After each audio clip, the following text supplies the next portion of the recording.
Okay, I wanted to address this.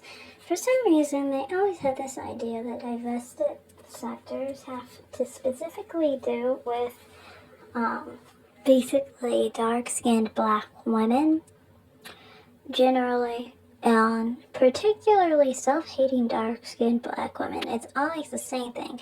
Why does it bother you so much that I'm not dark-skinned? Why does it bother you so much about my ancestry? And why does it bother you that I'm not attracted to you?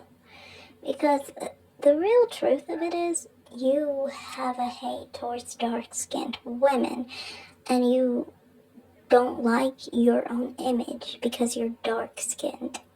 And you think that the only divested women wouldn't like dark-skinned black men, which is odd, because it's like, as someone who isn't dark-skinned, I have to say, why would you ever think that I would have a preference towards your phenotype? If you don't prefer your own phenotype, why should I prefer yours? And I mean, like, you will try and make up lies and stuff, trying to say I was darker than vanilla wafer or whatever, which was weird. I mean, for me personally, my skin tone is not that deep of a brown, honestly. My skin tone is much more similar to, like, Cardi B, but I'm like a shade darker than Cardi B. I always say my shade twin would be more like Rihanna. Now, anyway, what I wanted to really make this video on was you saying I'm not a quarter white. If you would have been following my channel good enough, you would have actually known, the people I come from, are specifically not actually labeled with Negroid or Congoid people. They're actually labeled with Caucasians. You know, I try to steer away from saying that type of stuff because, like, originally I knew them to be, I didn't know where the Sahara was, so I didn't know that they weren't sub-Saharan African people. So I didn't know, really. I knew they looked different than black, African people, as I show. These people here are North African people. And the people I showed in the beginning, in contrast with the black people, who are sub-Saharan African, they are the Fulani people that I descend from. Most of my ancestry falls under somewhere in the Sahara, north of sub-Saharan Africa, basically. 2/3 of my DNA basically falls under that. And I have ancestry with Tuareg people and Fulani people at that. And I also have Berber ancestry as well. And I think that Berber ancestry is actually admixture because, well, it's not admixture because they only test like 500 years back. So it's not the old, because if you know anything about Fulani and Tuareg people, they've had their mixture for 2,000 years. So it's a different type of admixture going on there. Anyway, as far as the North African populations, North Africans are labeled as Caucasian people, and that's for, North African people, anyone north of sub-Saharan Africa, obviously, because sub-Saharan Africa is black Africa. Everything north of it is actually considered Caucasian, and specifically with the Hamitic race. The Hamitic race is specifically covering people who are from the Tubu tribe in Chad, the Fula, like I said, and the Tuareg people, and of course those Berber people of northern parts of Africa, even like the northernmost areas. And by the way, Berber people are native to countries like Niger, Mali, and Algeria and so forth around that borderline in Sahara, in the Sahara Desert. So as far as that goes, I honestly, I look at these women, I definitely do find some sense of alignment phenotypically with these women. And I think you didn't realize where my heritage belonged. I think you thought I was maybe Ghanaian or Igbo or Yoruba. Largely I am not. I do have some Igbo ancestry, but like I said, of my sub-Saharan and African ancestry would probably run somewhere around 25%. But all together in Africa, I'm like 90% African. And you have to understand, the women I'm showing you are pretty much 100% African. Many of them have heritage above the sub-Saharan African areas, basically. And so, technically, these women would be labeled Caucasian, I guess. But I don't really fuss over that, really. Like, I don't really care what someone's ethnic background is on that level like that. I mean, I have African ancestry, I have sub-Saharan African ancestry. I'm not counting the percentage like that, but if we were counting everything that is considered Caucasian to the U.S. Census, well, that would be much higher than 25%, sir. That's just how it is, And I kind of find it weird because it's like, you would have known this all along, but this is the thing about you guys. You guys delude yourselves in your brain so much because you're pissed off that I am divestment that you have to make yourself think somehow what you see is not what you actually see. When you look at me on videos and so forth, you try to tell yourself that my face show structure is somehow man-made, or you try and say my skin tone is man-made, or whatever. And when you guys do that, you guys basically aren't dealing in reality, and then you get confused and shocked because you start being like, oh, how are your ancestors supposedly labeled Caucasian long ago or whatever?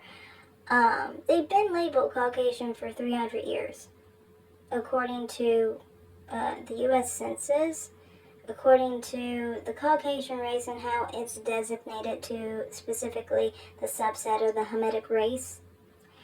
And it's just like, it's just what it is,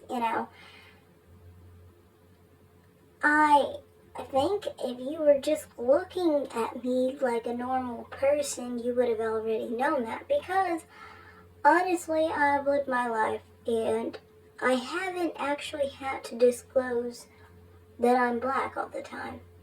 I know that's weird to people, and people are going to have a fit that I said that. But I don't always have to disclose that I'm black. It's just what it is, I've had plenty of times where, how Flower Tower was talking about how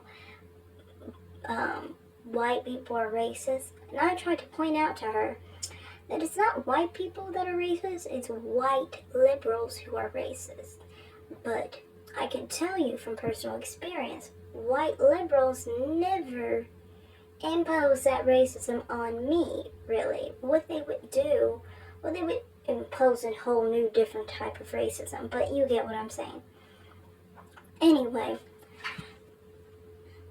in these situations, they impose basically some kind of racism, like they sit around a table basically. These white liberals would have us all just sit around the table and talk about all the insecurities, or not insecurities, disadvantages we have as far as our race, our gender, our sex, our religion, our culture, whatever it may be, ability, so forth. We just talk about how you're advantaged and disadvantaged, right?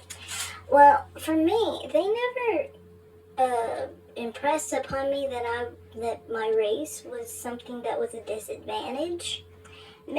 reason why was because they were like, well, North Africans, the assumption with North Africans isn't the same as sub-Saharan African people.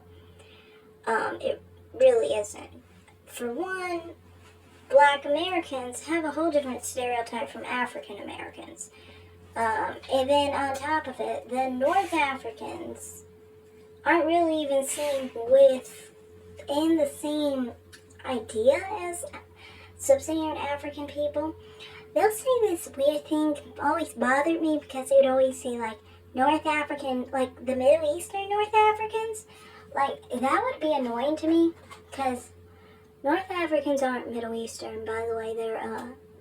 They're largely natives to North Africa. So the Berber people are the natives of North Africa. They're not Middle Eastern.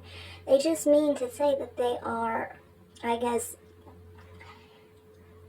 they're a non-Negroid, non-Congoid African.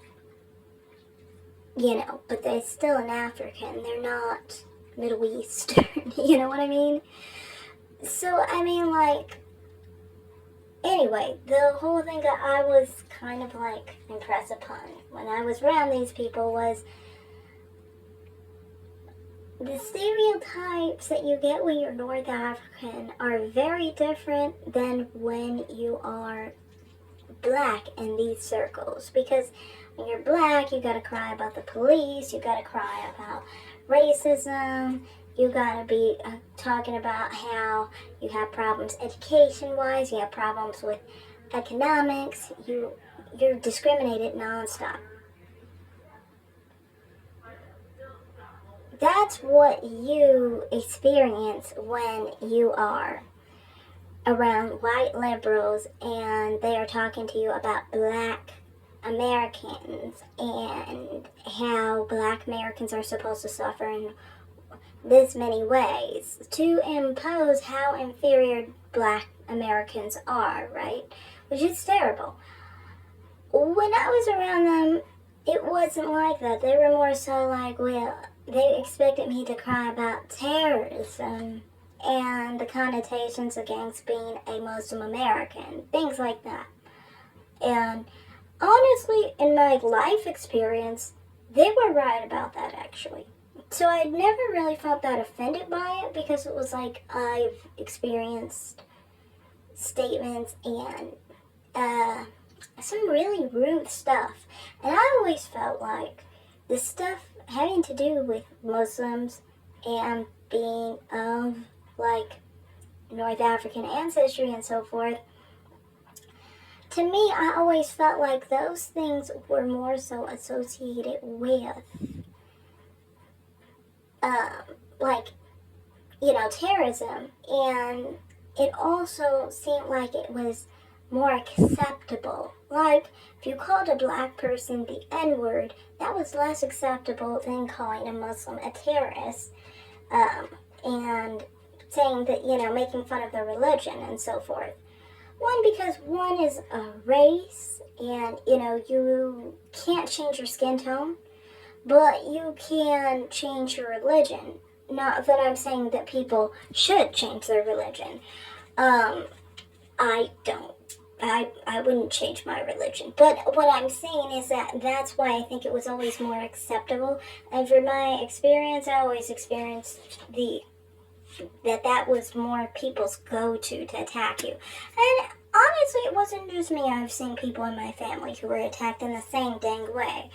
And for no reason either. It's not like we brought it up. It's not like we told them what our faith was or anything of that nature. But anyway,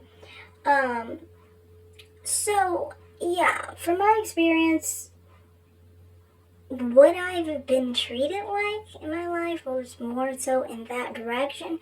I looked at North African people more, and now I see they do look different for the most part.